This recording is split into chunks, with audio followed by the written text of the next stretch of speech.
And that's right. We had to get Bjergsen back here. Victorious Bjergsen 2-0 over Team Liquid there for TSM. Starting off the season with 2 best-of-3 victories. How does that feel with the roster, coming in and starting off with such a strong showing? Obviously, it feels really good. Also, because we're going in against 2 of the, really top teams. CLG and Team Liquid are both really respected and really good teams. So we knew that the first week was going to be a really hard week, and I'm happy we pulled out a 2-0. So jumping right into the series, it seemed like a clash of 2 different styles where Team Liquid sent a lot of resources bot lane and you guys had a lot of plays like mid-focus.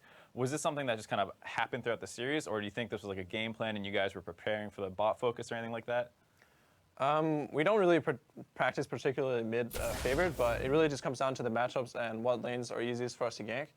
In this matchup, if you get the streamer shuffle onto the Viktor, he's very gankable. When we played against CLG, he ended up going teleport. So that meant that he's very prone to getting dove or getting 4-man TSM ganked. Yeah. So yeah, it just really comes down to game by game. And a lot of these games we ended up playing through mid, but that's not the only way we can win. All right, diving into this game more specifically in the way that it played out, I do want to talk about the fact that, Sven visiting that mid lane quite often, and we are noticing that, especially with the champions that you're playing in the mid, a lot of gank assists, a lot of dive assists as well. We noticed in game 1 against Liquid as well with the Rise, being able to just hit level 6, targeted turret dives, same thing with CLG. Talk to me a little bit about how Sven has been kind of unlocked by the fact that you can be more aggressive with the way that the mid champion pool is developing.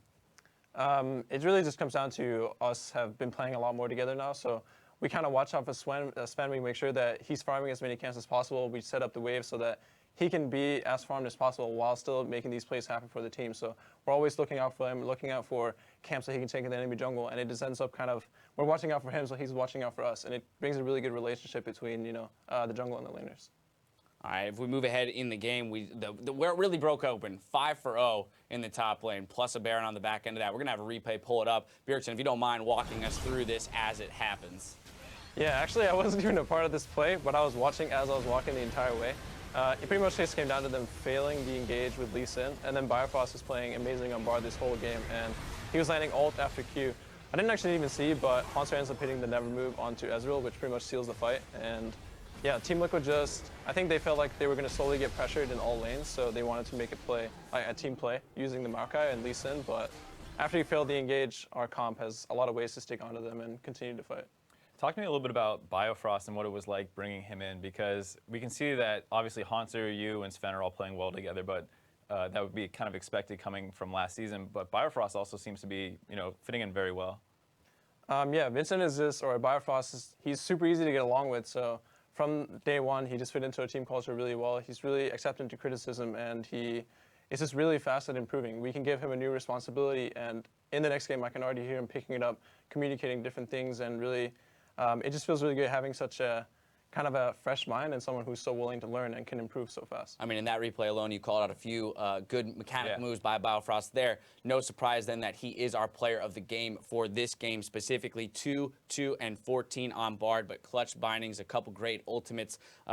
In terms of singing his praises, we've noticed already, I mean, the likes of the Karma, the Bard, he's shown a few champions in his pool over just 4 games, but also his willingness to be aggressive with Doublelift. And a lot of times, the newest players in the league, we see a lot of hesitation in their play. He doesn't seem to be missing a beat as a player. Have you noticed? Is that something that you guys have helped him build that mentality towards, or was that unique to him when he came in as a player already? I think they're both really aggressive players by nature, and they're very good at getting a lead in their lane and quickly translating it through vision, and we don't see them really playing to smash the lane as much as people expect, but they're really good at translating their pressure easily through either roaming or controlling vision in the river, and I think Biofrost is doing a really great job. Our only really worry was how's he going to end up playing on stage, right? And these teams they're banning Karma, they're banning his Braum, but still he's showing up with great confidence on Bard, so I'm really happy with the pickup overall. All right, well, that's going to close out the series for TSM. I got to congratulate you on another 2-0 victory, starting out your best of threes on in this. Well, let me start over on that one. My goodness, on the split 2-0 start for TSM's got to feel good. We are going to take a quick live look into the action happening over on NALCS 1 in the CLG Apex Game 2. Here you go. Use the gold card stun, and he is going to be able to just allow his team to have enough time. Who he thankfully does finish off cut one out kill for there them. to make it You know, even for them, trade. it's going to You be can a see lot the trick about picture working clawing their at way that back right in. now. We saw some blunders by the team, especially in that end game fight of the last one, kind of looking, stabbing at an opportunity to win here. Now down, backs against the wall here in game 2. We'll see what they can do to make it Yeah, this happen. series is crazy. If you guys missed game 1, definitely at some point go back and check it out. It was back and forth, trading objectives, team fights, kills, and once again, it seems pretty close in the kill count. A little bit of advantage to CLG, but I expect it to be pretty scrappy if game 1 was any indication for how this is going to go. Bjergsen, you already got to play against this defending champions here in CLG. What is your assessment of them as they start this summer split? Because they seem to be struggling a little bit. I think CLG are just trying to adapt to the meta, like I heard Xmithy talking about. They're trying out champions like Vlad and Fiora, which are...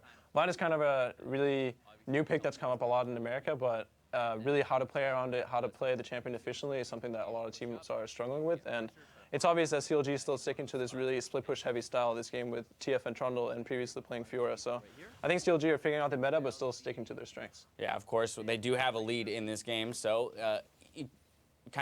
something that we attribute to CLG traditionally is the fact that they do play smart with their goldies, that they can pretty consistently close out games in which they do have the advantage. So this will be the test here. Can they do that and extend it to a third game in this series? You know, if we run down kind of the picks and bans as it happened in this game as well, we did see that TF come in the third rotation for CLG, but that did mean that Apex had the opportunity to pick up that Kassadin in that final slot. So looking for somewhat of a counter, but it's going to be kind of curious to see how those globals interact. Obviously, who he didn't opt for the teleport on top of his global. Yeah, the other interesting thing was they first picked Lucian instead of Kindred. And, you know, that's not necessarily the most intuitive thing, but they seem really focused on making sure that Stick stays on something very comfortable, something that he's able to pressure a lot with, and so it looks like it's working out for them so far. Yeah, in this, I just want to, one more question over towards you. I mean, we see champion diversity in this first week go kind of wild. We've seen the likes of, you know, Riven and Fiora in the top lane, but still those kind of mainstay tanks in the Maokais, the Echoes, the Trundles. Same thing in the mid lane. We've seen some teams high priority on the likes of Vladimir and Swain, whereas other teams, other best of threes as a whole, aren't even looking at that champion. C9 Immortals, it went They're untouched. not looking at Vlad. You guys as well, not yet looking at Vlad. So, you know, how much of this is just we need more time to figure it out, and how much of it is we actually don't, we don't necessarily have a tendency to want to play that champion? I think it comes down to kind of which teams you're scrimming. A lot of the teams that have been practicing in America have been playing a lot of this like Swain and Vlad.